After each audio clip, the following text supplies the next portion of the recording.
Salut mes chers élèves de la 9e année fondamentale. Je suis Louis Wesley, l'un de vos professeurs de mathématiques. Aujourd'hui, je vais voir avec vous le chapitre concernant les droites remarquables dans un triangle.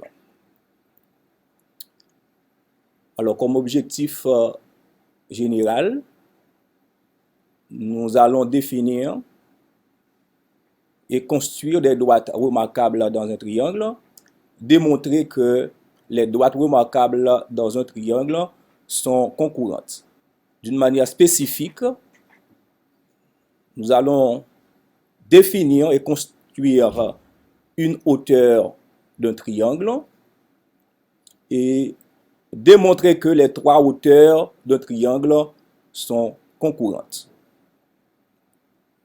Je dois vous rappeler que le triangle est un polygone formé par trois points appelés sommets, trois segments qui les relient 2 à 2 appelés côtés et trois angles dont la somme vaut 180 degrés. Alors, la figure c'est comme ça. Si vous avez trois points non alignés et que vous les reliez 2 à 2, et ça donne un triangle. Donc, c'est préliminaire pour vous, je pense. Observez cette figure, le triangle ABC. Selon vous, laquelle des droites qui sont à l'intérieur du triangle ABC est une hauteur? Il y a la droite en jaune, la droite en rose et la droite de couleur bleue. Donc, là, nous voyons que la droite en jaune et la droite en bleu ne sont pas des hauteurs. Alors que la droite en rose est une hauteur du triangle ABC. Et voilà le triangle ABC avec la hauteur H. Maintenant, je peux vous poser cette question. Selon vous, comment peut-on définir une hauteur de triangle? Je pense que vous avez donné votre définition. Mais nous pouvons dire que une hauteur d'un triangle est une droite qui passe par un sommet et qui est perpendiculaire à ce sommet. Une hauteur d'un triangle est une droite qui passe par un sommet et qui est perpendiculaire au côté opposé à ce sommet. Et ici, encore un triangle ABC, si vous constatez, avec une hauteur H issue de A. Selon vous, combien de hauteurs peut-on tracer dans un triangle? Je pense que vous avez trouvé. Si on trace une hauteur issue du sommet B, qui n'apparaît pas, et si on trace une autre hauteur issue du sommet C, donc nous voyons qu'on peut tracer trois hauteurs dans un triangle. Et que constatez-vous? On constate que les trois hauteurs se coupent en un même point à l'intérieur du triangle. Et nous disons que les hauteurs d'un triangle sont concurrentes en un point appelé orthocentre du triangle. Donc le point de rencontre des trois hauteurs s'appelle orthocentre. Et il faut noter que ce triangle-là que nous avons est un triangle qui a trois angles aigus. Eh bien, il faut noter, lorsqu'un triangle contient trois angles aigus, les trois hauteurs se coupent en un même point, mais c'est à l'intérieur du triangle. quel serait le cas si on a un triangle qui a un angle obtus? Donc, vous pouvez observer ce triangle ABC. Et maintenant, en B, nous avons un angle obtus. Lorsque le triangle possède un angle obtus, donc, il faut prolonger les côtés pour tracer la hauteur.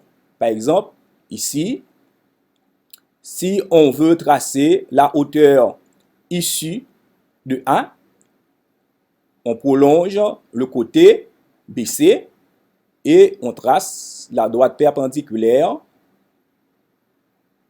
à BC. Et si on doit tracer la hauteur issue de C, donc on fait le prolongement du côté BC et on trace la hauteur issue de C.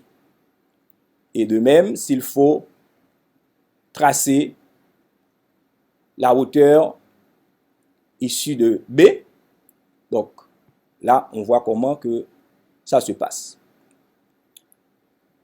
Alors, vous constatez que les trois hauteurs se coupent en un même point, mais cette fois-ci, c'est à l'extérieur du triangle. Donc, lorsque le triangle possède un angle obtus, l'orthocentre est à l'extérieur du triangle. Donc, nous avons un triangle ABC. Selon vous, c'est quel type de triangle nous avons ici? Donc, c'est un triangle rectangle. Rectangle en quel point? Et c'est rectangle en B. Donc, si on veut tracer la hauteur issue de A, donc c'est la droite perpendiculaire au côté BC. Et si on trace ici, on voit que la droite en rose, c'est la hauteur issue de A. Et si on doit tracer la hauteur issue de B, c'est la droite perpendiculaire au côté AC. Et voilà. Et de même, la hauteur issue de C, c'est la droite perpendiculaire au côté AC. Et que constatez-vous? Ok, les trois hauteurs se coupent au point B.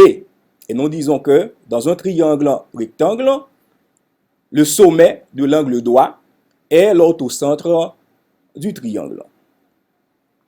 Et comme synthèse, nous avons dit que une hauteur d'un triangle est une droite qui passe par un sommet et qui est perpendiculaire au côté opposé à ce sommet.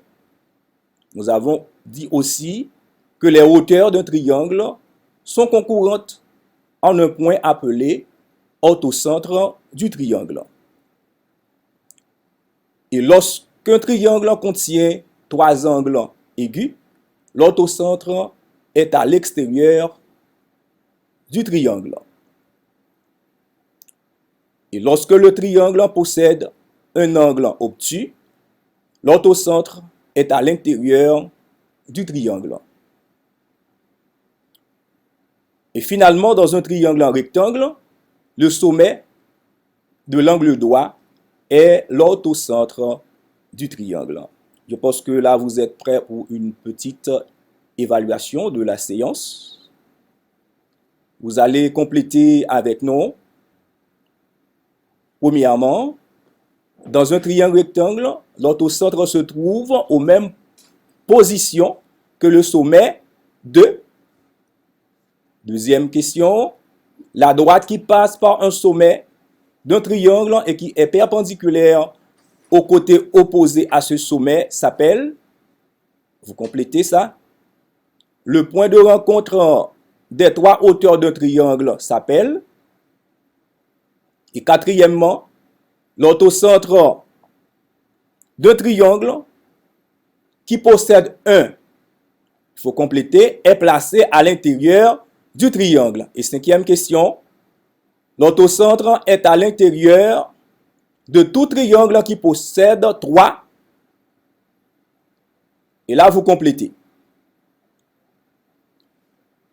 Quelles ont été vos réponses? Vérifiez maintenant vos réponses. Dans un triangle en rectangle, l'orthocentre se trouve dans la même position que le sommet de l'angle droit. Bravo. Alors, la droite qui passe par un sommet d'un triangle et qui est perpendiculaire au côté opposé à ce sommet s'appelle hauteur. Le point de rencontre des 3 hauteurs d'un triangle s'appelle orthocentre. Et quatrièmement, l'orthocentre d'un triangle qui possède un angle obtus est placé à l'intérieur du triangle. Et cinquièmement, l'orthocentre est à l'intérieur de tout triangle qui possède 3 angles aigus. Merci, à la prochaine.